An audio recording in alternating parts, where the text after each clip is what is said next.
Wankawan TV1. Lanjut.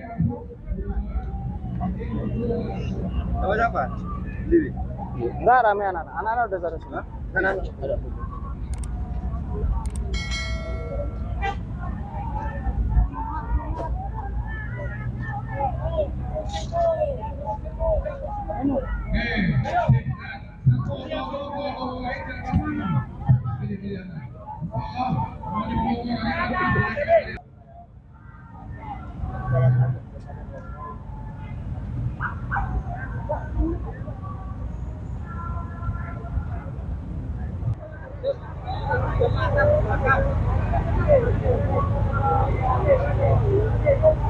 Ya, baik Pak Ida, nanti mohon mix satu.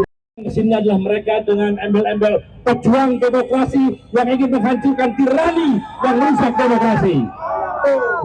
Yang kedua, alhamdulillah pada aksi kali ini kita bersama tokoh-tokoh nasional ya, yang kebetulan mereka bergabung di dalam GPKR, Gerakan Penegak Kedaulatan Rakyat, dan karena itu kita nanti akan mendengarkan para presidium dari GPKR dan juga tokoh-tokoh lain di luar GPKR yang akan hadir dari berbagai daerah. Assalamualaikum warahmatullahi wabarakatuh. Kawan-kawan, kita ketemu lagi di Wankawan TV1. Dul, yang paling top. Ini Dul, banyak sekali ini dong, senior-senior semua Dul. Ini narasumber semua Dul. Jadi gini Dul, yang pertama bahwa gerakan ini agak melegakan kita, karena gerakan protes ini tidak hanya melibatkan yang mereka terlibat di dalam elektoral.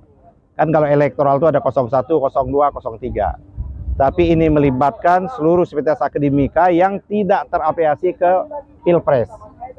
Ada concern kita adalah melihat bahwa kedaulatan rakyat yang kita perjuangkan sama-sama, yang kita dapatkan tidak dengan gratis, yang kita dapatkan kedaulatan rakyat itu melalui air mata, darah, dan keringat.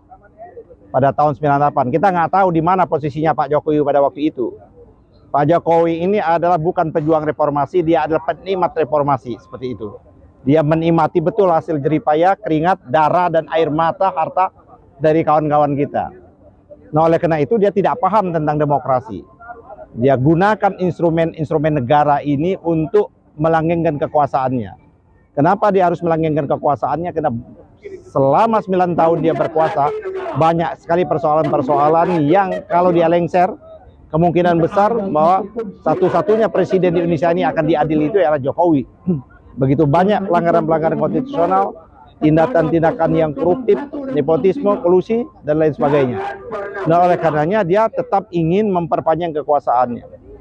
Pertama, bagaimana dia menggulirkan isu tentang 3 periode.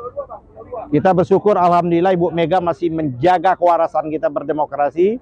Ibu Mega masih menjaga nilai-nilai kedaulatan rakyat itu. Maka Ibu menolak, maka gagallah gerakan politik 3 periode itu. Gagal gerakan politik 3 periode, dia ingin yang menambah masa jabatan. Menambah masa jabatan itu juga. Itu pun gagal.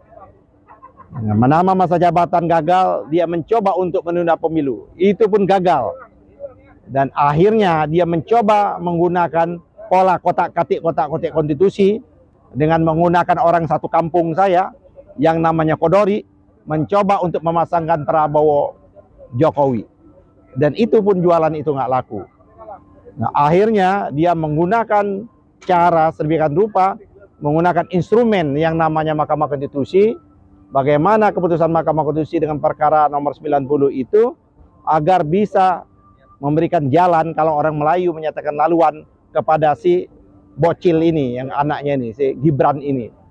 Sesungguhnya putusan MK itu tidak bisa dijadikan alat dasar hukum konstitusional untuk Gibran maju. Karena keputusan Mahkamah Konstitusi itu harus ditindaklanjuti oleh pembentuk undang-undang, baik DPR maupun Presiden. Saya waktu itu sudah menyatakan kalau memang Presiden Jokowi itu memang sayang betul dengan anaknya, dia tidak mau menabrak konstitusi, tapi dia tabrak nepotisme, kolusi, dia keluarkan saja Perpu. Tapi Pak Jokowi tidak mau mengeluarkan Perpu itu. Dia tetap menggunakan instrumen. Akan tetapi yang lebih lucu lagi, KPU yang telah berulang kali kami laporkan juga, dan telah berulang kali juga diberikan sanksi terakhir, menerima pendaftaran yang namanya Prabowo Gibran yang belum memenuhi syarat menurut aturan KPU sendiri. Jadi menurut saya tidak hanya cacat legitimasi, tapi ada cacat prosedural dan cacat konstitusi.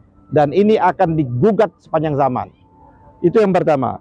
Tidak cukup di situ saja Jokowi, tapi dia merskenariokan yang kita tidak duga-duga, bagaimana yang seharusnya pilkada 2 tahun yang lalu sudah harus dijalankan, tapi dia tunda pilkada.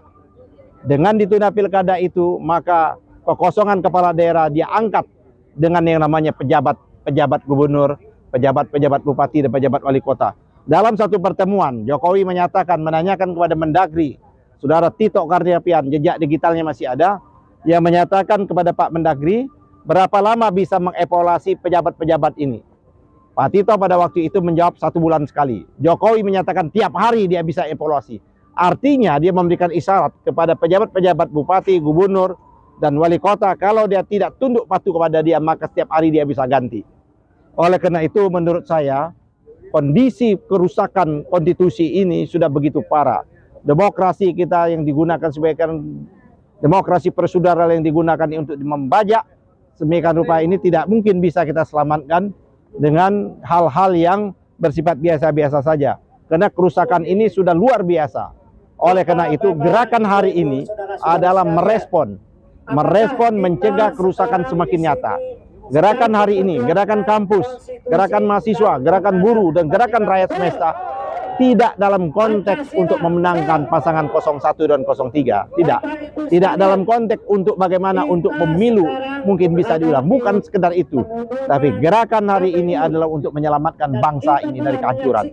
Gerakan hari ini untuk menyelamatkan demokrasi. Gerakan hari ini untuk menyelamatkan kedaulatan rakyat. Oleh karena itu, ini baru permula. Saya kira kita didatangi tidak kurang puluhan ribu ya Dul. Puluhan ribu yang datang, dan ini baru start awal. Nanti kita akan bergulir, karena kita tidak terikat dengan kalender elektoral, maka kita tidak terikat dengan putusan-putusan Mahkamah Konstitusi. Putusan Mahkamah Konstitusi silakan, pasangan 01, 03 menggunakan upaya yang ada, apakah itu Bawaslu, apakah itu MK. Tapi gerakan kita menyelamatkan demokrasi tidak terperangkap dengan durasi waktu. Sepanjang waktu, sepanjang zaman kita tetap bisa memperjuangkannya. Oleh karena itu sungguh menjadi relevan kita mendorong betul Dewan Perwakilan Rakyat untuk menggunakan hak yang paling mendasar, yaitu angket. Angketlah tentang bagaimana menggunakan yang namanya instrumen negara.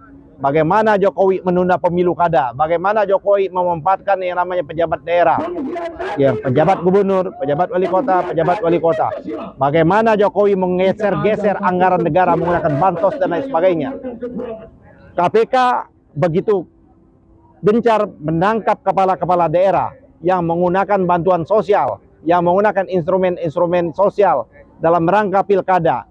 Tapi KPK kita dorong juga untuk mengusut tuntas penggunaan anggaran negara untuk kepentingan elektoral itu sendiri. Oleh karena itu, saya kira jalan yang terbaik bagi Jokowi adalah mendorong angket ini terbuka, mendorong angket ini tetap jadi kalau memang dia tidak terlibat dalam proses ini.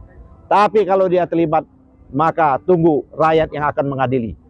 Menurut kita saran kepada Presiden Jokowi, sebelum rakyat menurunkannya, lebih baik Jokowi segera untuk mundur dari Presiden Republik Indonesia. Dengan artinya mundur, menyelamatkan demokrasi, menyelamatkan kedaulatan rakyat, dan sekaligus menyelamatkan bangsa Indonesia.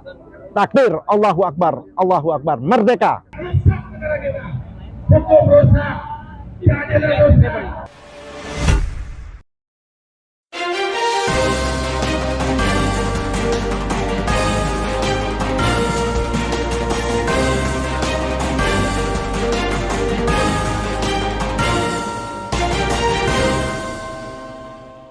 One Kawan TV 1